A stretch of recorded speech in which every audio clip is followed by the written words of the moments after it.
At 52, I felt alive again, a story of desire and change. I was 52 years old when something inside me woke up again. For a long time, I had a quiet attraction to black men. There was something in their energy, their calm confidence, their deep voices, the way their hands seemed both strong and gentle. I never acted on those feelings. I kept them buried deep down. I smiled politely, hosted dinners, and lived the life everyone thought was perfect. I was the loyal wife, the friendly neighbor, the woman who had everything. But deep down, I felt empty. There was a longing I never spoke of, not even to myself. My husband, Robert, was a decent man, steady, hard-working, and predictable. He believed in routine, saving money, fixing things around the house, mowing the lawn every Saturday morning.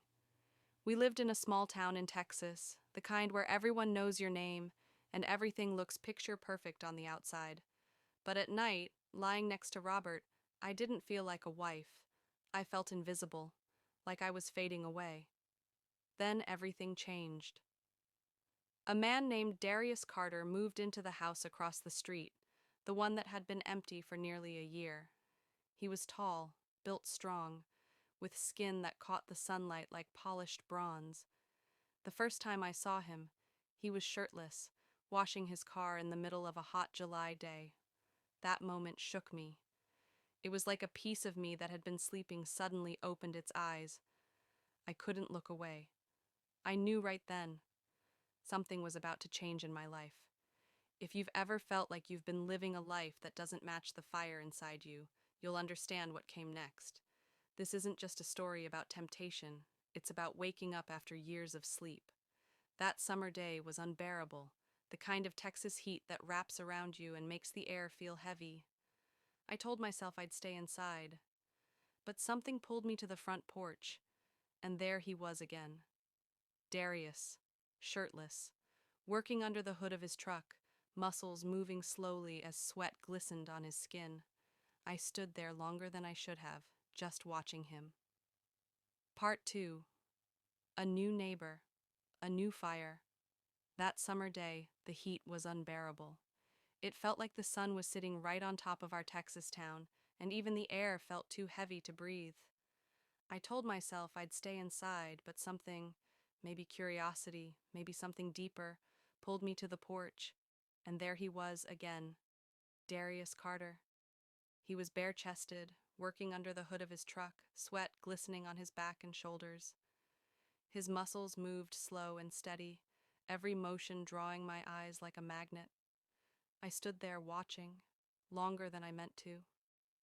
I tried to convince myself it was harmless, just being friendly, just curious about the new neighbor. But my heart was pounding like I'd just run a mile. I took a deep breath I didn't realize I'd been holding, stepped off my porch, and walked toward him. "Hey there," I said, trying to sound casual. He looked up, and for a moment, it felt like time paused, like nothing else existed except the space between his eyes and mine. "Well, hello," he said with a grin, wiping his hands on a rag. It was the kind of smile that felt dangerous in the best way.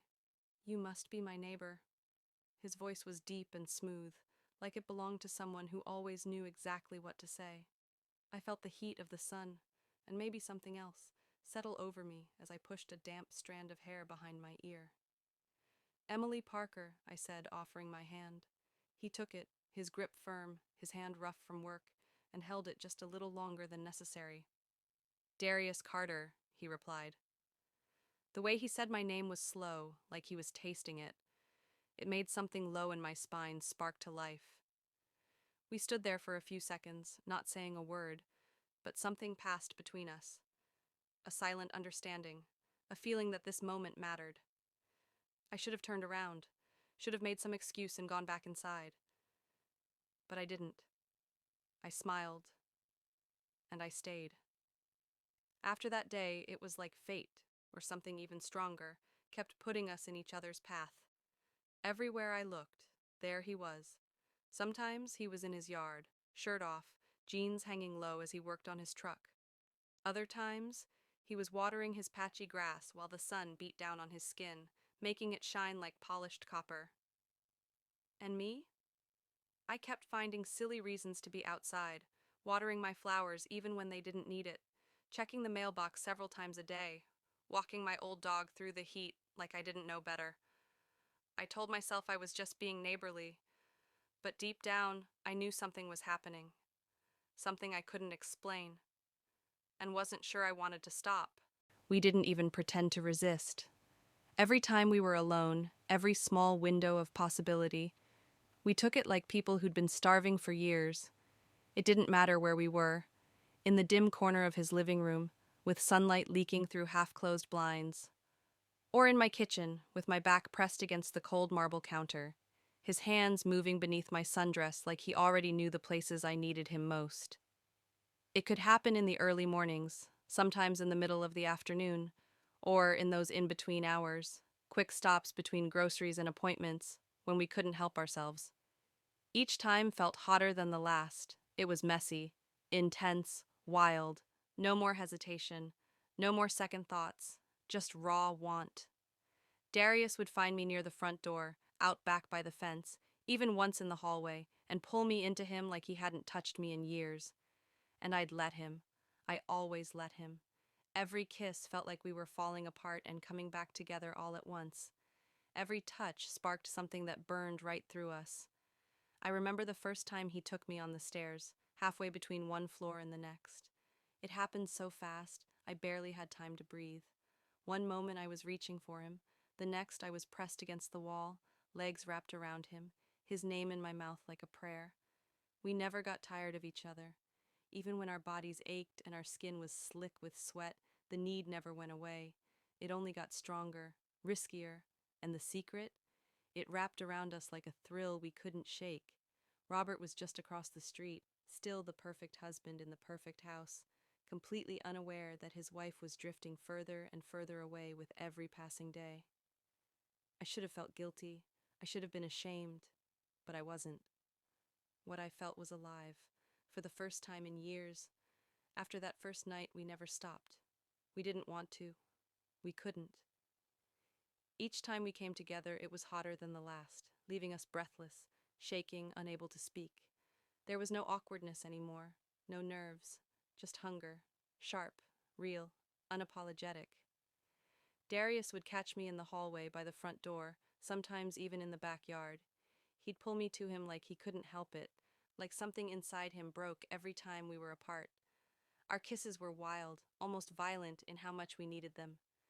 Every touch lit something in us, the kind of heat you can't fake or plan. I still remember the first time it happened on the stairs, right between the first and second floor. It was frantic, fast. 1 second I was standing there. The next he had me up against the wall, lifting me like I weighed nothing, holding me like I was the only thing keeping him breathing. We couldn't stop. Even when our bodies were drained, even when we were soaked in sweat and aching, the pull between us didn't go away. If anything, it got stronger, more dangerous. And all the while, we carried that electric sense of danger with us, like wearing a secret no one else could see. Just across the street, Robert played the part of the devoted husband, smiling, trusting, believing everything was fine.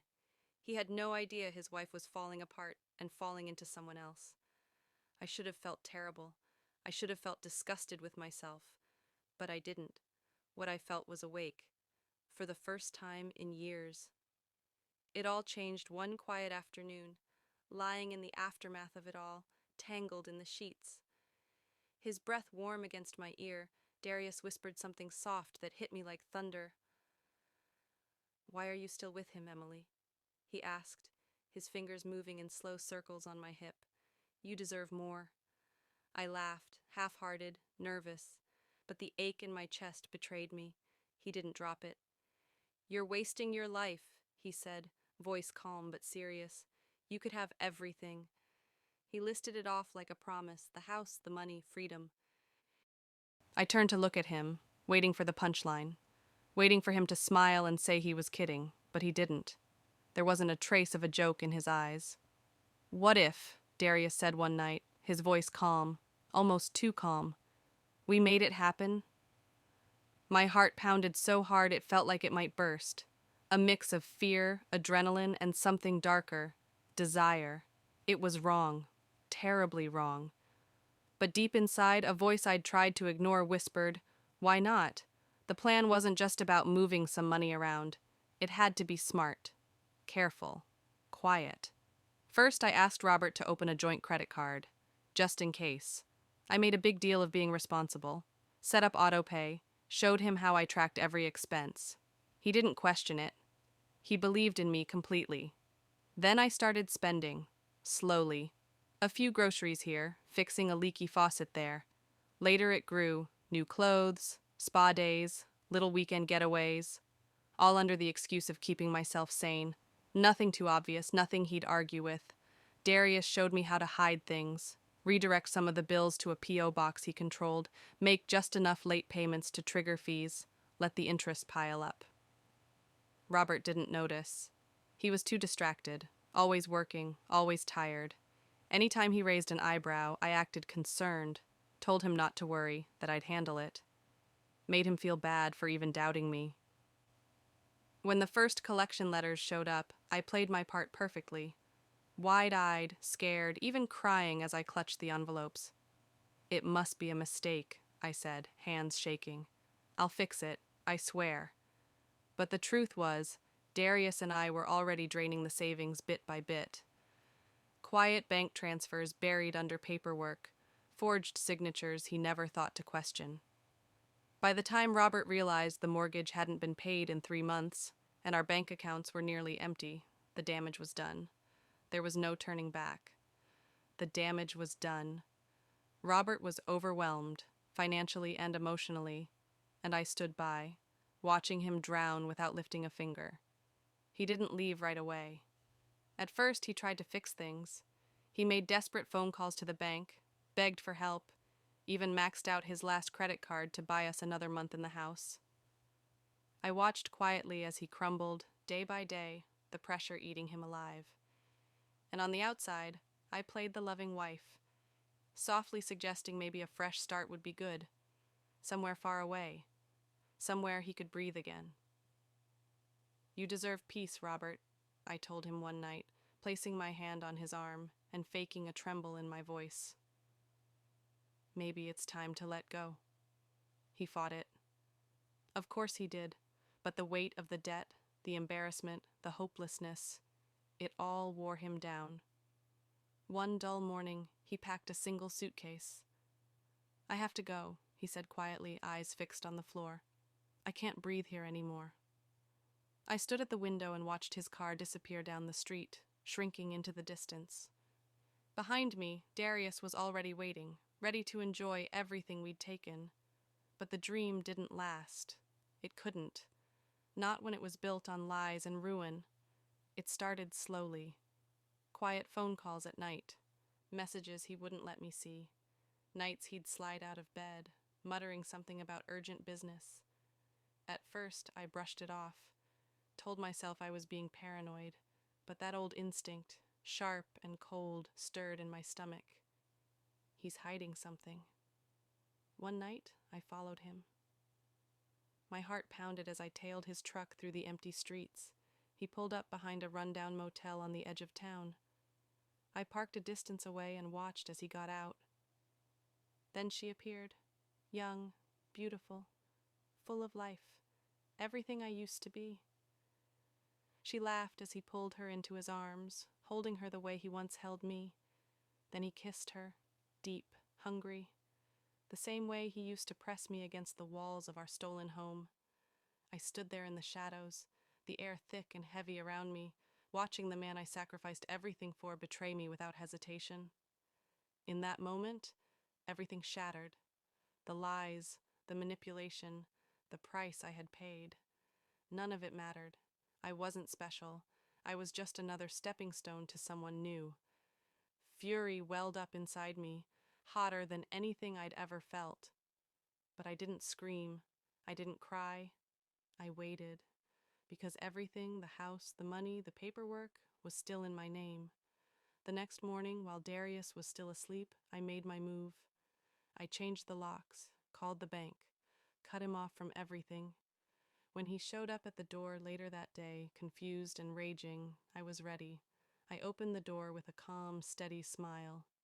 "It's over, Darius," I said. "You got what you wanted. And now, so did I." "Now get out," I told him. He shouted, he threatened, tried to scare me like he used to. But I didn't flinch, because in the end, everything he taught me, how to lie, how to take, how to survive, had become my armor. Don't trust anyone, don't love too deeply, and never give someone the power to ruin you. Eventually, he left, just a duffel bag on his shoulder, all that arrogance gone from his face. I was left with the house, the money, and the freedom I thought I wanted. But standing there in the stillness, surrounded by the silence of what used to be a life, I felt it hit me. I had won. But I had also lost everything that ever really mattered. Because betrayal doesn't just take things away from you. Sometimes it takes you. If this story hit close to home, don't forget to like, drop your thoughts in the comments, and subscribe for more raw, unfiltered truths like this one. There's always more to say, and always more to learn. Closing remarks. Thank you for staying with us through this powerful journey. Stories like this aren't just about scandal or betrayal. They're about choices, consequences, and the deep human desire to feel seen, wanted, and free. They remind us how far we can drift when we chase fulfillment in the wrong places, and what it costs to find our way back. Vote of thanks. A heartfelt thank you to everyone who watched, listened, or read this story. Your time, engagement, and reflections mean everything. Whether you came here for insight, connection, or curiosity, we appreciate you being part of this growing community. Special thanks to those who share their thoughts in the comments. It's your voice that keeps these stories alive. And to our team behind the scenes, thank you for helping shape raw moments into something meaningful. Disclaimer. This story is a dramatized account inspired by true events, rewritten for creative and narrative purposes. Names, locations, and details have been changed to protect identities and enhance storytelling. It is not intended to glorify or encourage harmful behavior, but to explore the complexity of human emotions and decisions. Viewer discretion is advised. For educational, entertainment, and reflective use only,